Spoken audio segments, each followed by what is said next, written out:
Dilema e 6. Zemra e mirë është me rëndësi. Kjo është thelpsore. Mos me ja dasht askujt të keqen. Me pas zemrën e bardhë, zemrën e butë. Namazi është mirë, është dritë mbi dritë, ama zemra është me rëndësi. Ta analizojmë pak këtë justifikim. إنهم الرهط لا ريب فيهم على نجب الفردوس بالنور تسرح. Ata të cilët e lojnë namazin, nuk e falin namazin dhe vinë me këtë pretendim, fillimisht nuk e kuptojnë se veç lënja e namazit është prej gjunaheve më të mëdha, prej mëkateve më gjigante, të cilët me të vërtet ta nxjinin zemrën. Edhe këtë me argument nga pejgamberi Muhammed sallallahu alaihi wasallam. Pejgamberi alaihi wasallam na tregon se me çdo mëkat nxjihet zemra. Kur robi bën një mëkat, atij i vendoset në zemrën një njoll e zezë, subhanallah. Nëse largohet nga mëkati, pendohet dhe kërkon falje, atëherë pastrohet zemra. Por nëse vazhdon në mëkate, atëherë njolla e zezë i shtohet derisa ta mbuloj të gjithë zemrën. E kjo është ai ran që përmend Allahu, kella bel rana ala qulubihim ma kanu yaksibun. Jo, por atyre ju mbuluan zemrat për atë që kanë vepruar. Pra për veprat të këqija, veprat të dyta mëkatet që i kanë bërë. E kur mbulohet zemra tërësisht, atëherë nuk dallohet çka është e mira dhe çka është e keqja.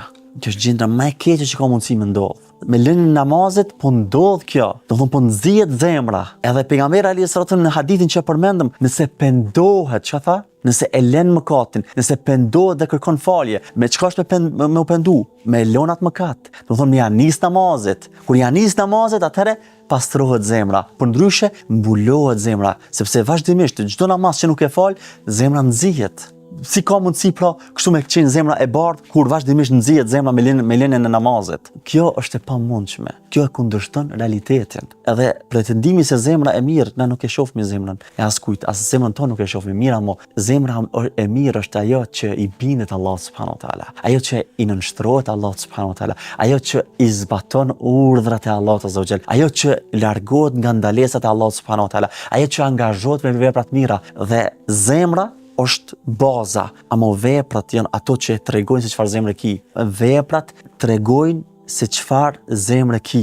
Prandaj këshillojmë që mos mashtrohen muslimanët me këtë cytje djallëzore, porse t'ja fillojnë me faljen e namazit, t'ja fillojnë me ju bind Allah subhanahu wa taala. Dhe kështu pastrohet zemra, dhe kështu bëhemi njerëz më të mirë, dhe kështu bëhemi për ato të cilët Allah subhanahu wa taala i don. Ndërsa mos më ja dash dikujt të keqen, kjo është më e pakta, më e ulta shkallë që duhet me pas muslimani. Nuk është diçka që duhet më vlerësu, diçka shtesë, porse ajo që e bën zemrën e mirë, që thash, është ndjekja e urdhrave të Allahut azza wa jall dhe largimi nga ndalesat e Allahut subhanahu wa taala. Ndërsa urdhri më i madh pas besimit në Allahun azza wa jall që kemi përmend, është ka?